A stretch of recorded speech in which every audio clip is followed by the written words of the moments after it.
Have you ever noticed how some people never seem to lose momentum? Not because they're more talented, not because they have more free time, and not because they're constantly motivated. They keep showing up, day after day, week after week, year after year, while most people start with excitement, then slowly disappear. What separates these two kinds of people? Most of us believe the answer is discipline. But what if discipline isn't the real reason? What if the strongest people you've ever admired aren't winning because they force themselves to keep going, but because they've stopped giving themselves the option to quit? That changes everything, because the greatest obstacle isn't laziness. It isn't lack of time. It isn't even a lack of motivation. It's something much quieter. A conversation that happens inside your mind every single day. A conversation that asks, should I do it today or maybe tomorrow? Most people never realize that this question is quietly shaping their future. The people who achieve extraordinary consistency don't answer that question differently. Eventually, they stop asking it altogether. Today, we're going to explore an ancient practice that has survived for centuries, not because it promises quick success, but because it transforms the person who follows it. By the end of this video, you may begin to see discipline in a way you've never considered before, not as something you force, but as someone you become. The battle that happens before you even begin. Every meaningful goal begins with excitement. You buy the new notebook, download the productivity app, order the gym membership, create the reading list. Promise yourself, this time will be different. For a few days, it feels effortless. You wake up with energy. Your motivation is high. You imagine the person you're about to become. Then something changes. Not outside. Inside, the alarm rings. Your mind speaks before your feet touch the floor. You've had a long week. Missing one day won't matter. You can always start again tomorrow. The strange part is, those thoughts don't sound dangerous. They sound reasonable. That's why they're so effective. Failure rarely begins with one dramatic decision. It usually begins with one small negotiation, then another, and another, until quitting feels completely justified. Think about how often this happens in everyday life. You decide to exercise, but the weather suddenly becomes a reason to stay home. You plan to study, but your phone somehow becomes impossible to ignore. You promise to sleep earlier, then convince yourself that one more episode won't hurt. None of these decisions seem important, but together, they quietly shape the person you become. Most people believe they're fighting laziness. They're not. They're fighting uncertainty. Every time you ask yourself whether you should follow through, you're opening the door to negotiation. And your brain is remarkably skilled at defending comfort. That's because the human mind is designed to conserve energy. From its perspective, the familiar always feels safer than the unfamiliar. Growth asks you to spend energy. Comfort asks you to save it. Every day, those two forces compete for your attention. This explains why motivation fades so quickly. Motivation is emotional. It rises. It falls. It changes with your mood, your environment, and even the quality of your sleep. If your habits depend entirely on motivation, your progress will always depend on how you feel. And feelings are constantly changing. The people we admire don't escape this struggle. They hear the same excuses. They feel the same resistance. The difference is that they gradually stop treating every action as a new decision. That shift doesn't happen because they become stronger. It happens because they begin seeing themselves differently. They no longer wake up asking, should I do this today? Instead, their actions become part of who they believe they are. A runner runs. A writer writes. A reader reads. Not because every day feels exciting, but because that's simply what they do. This is where true consistency begins, not with perfect motivation, not with endless self-control, but with a quiet change in identity. And once that shift begins, something remarkable happens. The battle inside your mind starts becoming quieter. Not because life gets easier, but because your decisions become fewer. What once required effort slowly becomes part of your nature. And centuries before neuroscience began explaining why this happens, a group of Zen practitioners had already built their entire way of life around this single idea. They weren't trying to become disciplined. They were becoming people for whom discipline was no longer a choice. And that ancient practice still holds one of the most powerful lessons about human behavior today: the decision that should never be made twice. Have you ever noticed how some decisions seem to happen without any effort? You don't wake up wondering whether you should brush your teeth. You don't debate whether you should lock your front door before leaving home. You simply do it. Not because you force yourself, because those actions have become part of who you are. Now compare that to the habits you've struggled to build: going to the gym, reading every day, meditating, learning a new skill. Why do these require so much effort while other routines happen almost automatically?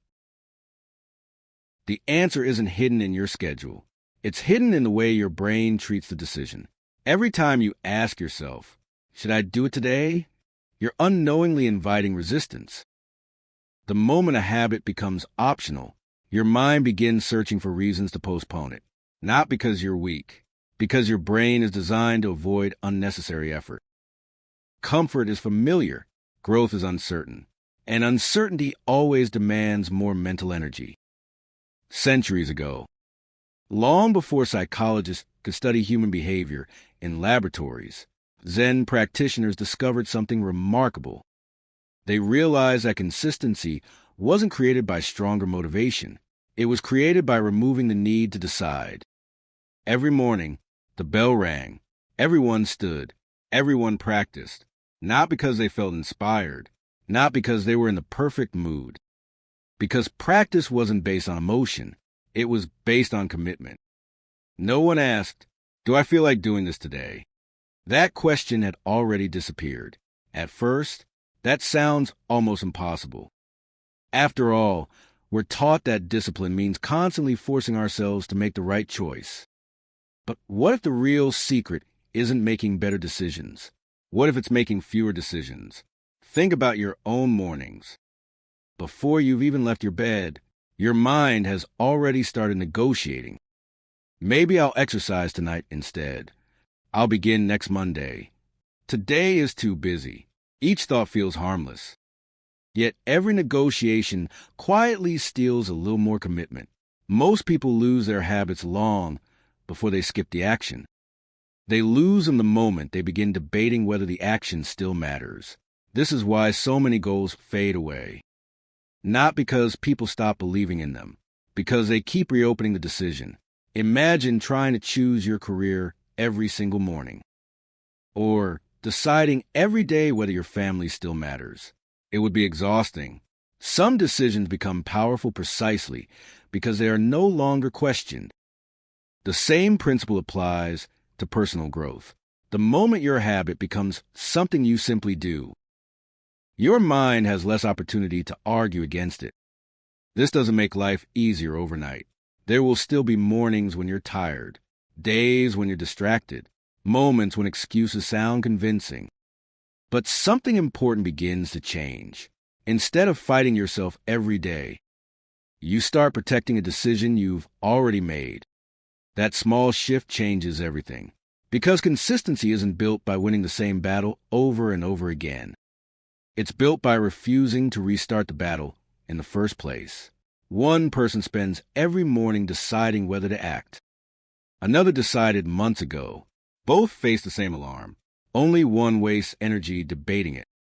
This is where real discipline quietly begins. Not with endless motivation, not with extraordinary willpower, but with the courage to stop negotiating with yourself. Yet even after removing that daily debate, one challenge still remains. You can decide that you'll act. But when you act can become a brand new excuse. And for many people, that single question is enough to break an entire routine. The power of removing choice. There's a hidden reason why so many routines fall apart. It isn't because people lack ambition. It isn't because they don't care about their goals. It's because every day begins with one exhausting question. When should I do it? It sounds harmless. But think about how many times you've said this to yourself. I'll work out after work. Then work runs late. I'll read before bed. Then you're too tired. I'll meditate this afternoon. Then something unexpected happens. The habit doesn't disappear because your goal changed. It disappears because your schedule became another negotiation. Every delayed decision creates another opportunity for your brain to choose comfort instead, and comfort almost always wins.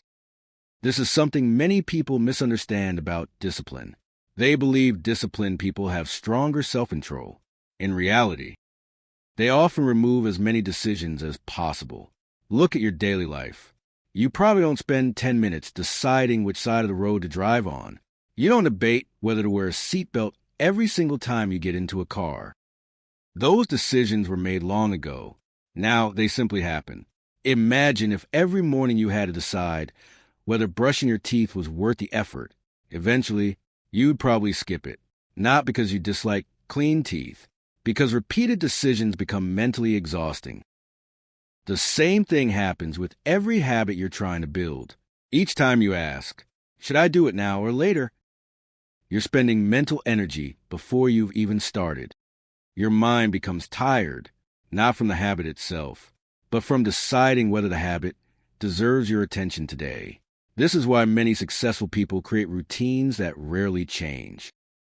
Not because routines are exciting, because routines create certainty. And certainty is surprisingly calming for the human mind. Think about children. Many thrive when they know what comes next. Regular meal times, regular bedtimes, regular routines. Adults aren't very different. We simply disguise our need for structure by calling it freedom. Yet too much freedom often creates confusion. The more options you give yourself, the easier it becomes to delay action. This doesn't mean your schedule has to be perfect. It means your commitment should become predictable. Choose a time that realistically fits your life, not because it's trendy, not because someone on the internet said successful people wake up before sunrise, but because it's a time you can protect consistently. For one person, that might be 6 in the morning. For someone else, it could be 7 in the evening. The clock matters far less than the consistency, because your brain learns through repetition. When an action happens in the same context, again and again and again, it slowly stops treating it as something new. The routine begins preparing you before you're even aware of it. One day, you'll notice something unexpected. You'll start your habit almost automatically, not because you've become more motivated, because you've become familiar. And familiarity is powerful. But even after solving when, most people still struggle with another invisible trap. They begin changing how they practice. One day they read. The next day they watch a video. The day after that, they decide to try something completely different. Without realizing it, they've invited uncertainty back into the process. And uncertainty has a way of quietly undoing consistency they've worked so hard to build. Why repetition changes who you are. Most people believe change happens in dramatic moments. A powerful seminar, a motivational speech, a New Year's resolution, a single life-changing decision. Those moments can inspire us, but they rarely transform us. Real transformation happens quietly. It happens when no one is watching, when you repeat the same meaningful action again and again and again. At first, repetition feels boring. Your mind craves something new. It wants excitement. It wants quick results.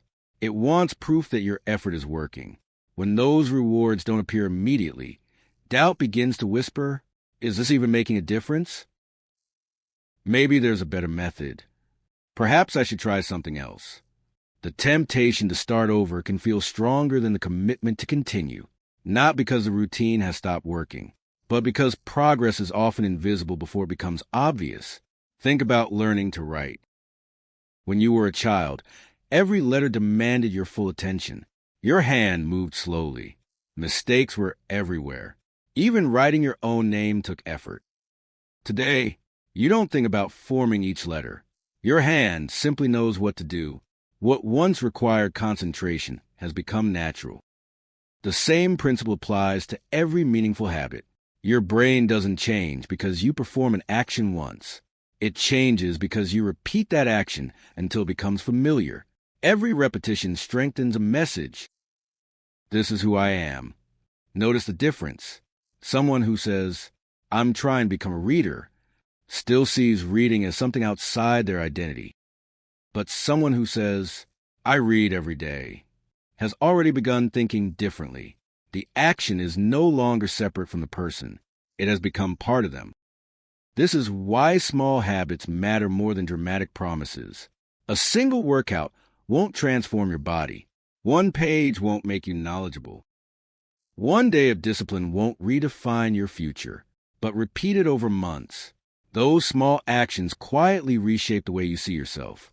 And once your identity begins to change, your choices begin changing with it. You no longer exercise because you're forcing yourself. You exercise because that's what someone like you does. You don't read because you're chasing a goal. You read because it has become part of your daily life. This is where many people misunderstand discipline. They think discipline is about controlling yourself. In reality, the deepest form of discipline is reducing the need for control altogether. When your actions become consistent, they require less internal conflict. The habit begins carrying you forward, not perfectly, not effortlessly, but more naturally than before. There will still be difficult days. There will still be moments when motivation disappears. But those moments no longer define your direction, because your identity has become stronger than your emotions, and that's a powerful shift. Most people spend years trying to change what they do. Very few spend time changing who they believe they are. Yet, that's where lasting change begins. Not with a different goal, but with a different self-image. Once your mind accepts a new identity, your daily actions begin to protect it. And that's when consistency stops feeling like a struggle and starts feeling like a reflection of the person you become. But even then, one challenge remains, because life doesn't stay predictable. Unexpected problems appear, schedules change, energy disappears. The real question isn't whether obstacles will come. The real question is what you'll do when they inevitably do, the days that define you. It's easy to stay committed when everything is going your way, when you're well-rested, when you're motivated, when life feels calm. On those days, discipline doesn't feel difficult, but those aren't the days that shape your future. The days that matter most are the ones you never planned for. The morning you wake up exhausted, the week when work becomes overwhelming, the season when nothing seems to be improving. Those are the moments that quietly ask a question. Who are you when keeping your promise becomes uncomfortable? Most people don't quit because they suddenly stop caring about their goals. They quit because they convince themselves that one exception won't make a difference. And they're right. One exception rarely changes anything. The problem is that exceptions have a way of multiplying. One missed day becomes two. Two become a week. Before long, the habit that once felt exciting becomes something you keep promising to restart. This is why consistency isn't built on perfect days. It's built on ordinary ones. On the days when no one applauds your effort, when there are no visible results, when progress feels painfully slow, those moments often feel meaningless. Yet they're doing something remarkable. They're strengthening your ability to keep moving, even when your emotions tell you to stop. Think about someone learning to play the piano. The audience only sees the performance. They don't see the countless evenings spent practicing the same notes, or the mistakes repeated until they slowly disappear. Mastery isn't created during performance. It's created during the quiet practice that no one else notices. Life works much the same way. The strongest version of yourself isn't built during moments of inspiration. It's built during the moments when quitting feels reasonable and you choose to continue anyway, not because you're chasing perfection, but because you've decided that showing up matters more than feeling ready. There's an important difference. Many people believe missing one day means they failed, so they give up completely. But lasting consistency doesn't come from never making mistakes. It comes from refusing to let one mistake become your identity. Missing a day doesn't destroy a habit. Believing you ruined everything often does. This is where self-compassion becomes surprisingly powerful. Not the kind that makes excuses, the kind that allows you to begin again without carrying unnecessary guilt. Because guilt has a strange effect. The longer you carry it, the harder it becomes to take the next step. You start believing you've fallen too far behind, that you've wasted too much time, that you've lost your chance. But growth doesn't disappear because you stumbled. It disappears only when you stop walking. Every day offers another opportunity to return, not to perfection, but to the person you're choosing to become. And that's a choice you can make again, and again, and again, over time. Those quiet decisions become something larger. People begin calling you disciplined, reliable, focused. What they don't see is that none of those qualities appeared overnight. They were built one ordinary day at a time, one promise kept, one excuse ignored, one small step repeated long enough to become part of your character. Because, in the end, the greatest victory isn't finishing a single task. It's becoming someone who can be trusted by the one person you'll spend your entire life with, yourself. And once that trust begins to grow, something extraordinary happens. You stop chasing discipline because discipline has quietly become part of who you are, the person you become. If you followed this journey from the beginning, you've probably noticed something. This was never just a conversation about discipline. It was a conversation about identity. Most people spend years searching for the perfect routine, the perfect schedule, the perfect method, the perfect moment to begin. But those things by themselves rarely create lasting change. Because lasting change doesn't begin with what you do. It begins with who you believe you are. Think about the people you admire. The friend who never misses a workout. The colleague who always keeps their word. The artist who continues creating, even when no one is watching. From the outside, it looks like discipline. But underneath those actions is something much deeper. They've stopped seeing those behaviors as tasks. They see them as part of themselves. That's why they don't rely on motivation every day. They rely on identity. And identity is far more powerful than emotion. Emotions change. Some mornings you'll feel inspired. Other mornings you'll feel tired. Life will interrupt your plans. Unexpected challenges will test your commitment. There will be moments when quitting sounds completely reasonable. Those moments aren't proof that you're failing. They're opportunities to discover what kind of person you're becoming. Because every decision quietly answers a question. Who am I? Not with your words, with your actions, each time you choose to show up. Even when no one is watching, you're casting another vote for the person you want to become. No single action transforms your life, but thousands of small actions, repeated over time, gradually shape your character. That's how trust is built, not only with other people, but with yourself. And when you trust yourself, something remarkable happens. You stop making promises just to feel hopeful. You begin keeping promises because that's who you are. That quiet confidence can't be bought. It can't be borrowed. And it doesn't arrive overnight. It's earned. One ordinary day at a time. So don't measure your progress only by the results you can see. Sometimes the greatest transformation is invisible. It's happening in the way you think, the way you respond to discomfort, the way you keep moving forward, even when the excitement has faded, because long after motivation disappears, character remains, and in the end, that is what carries you through the moments when nothing else can. So, the next time your mind asks, should I do it today? Pause for a moment. Then ask yourself a different question. What would the person I'm becoming choose to do? The answer may not always be easy, but it will always move you closer to the life you're trying to build. Your future isn't decided by one extraordinary day. It's shaped by the ordinary days that most people overlook. Protect those days, because that's where your identity is quietly being written. If this video helped you see discipline from a different perspective, don't let the lesson end here. Share it with someone who needs this reminder. And if you're ready to explore more insights into human behavior, the mind, and the habits that shape our lives, subscribe to ABFA Mind. Because every week, we uncover psychology behind the choices we make and the person we become. Until next time, think like a philosopher, understand like a psychologist,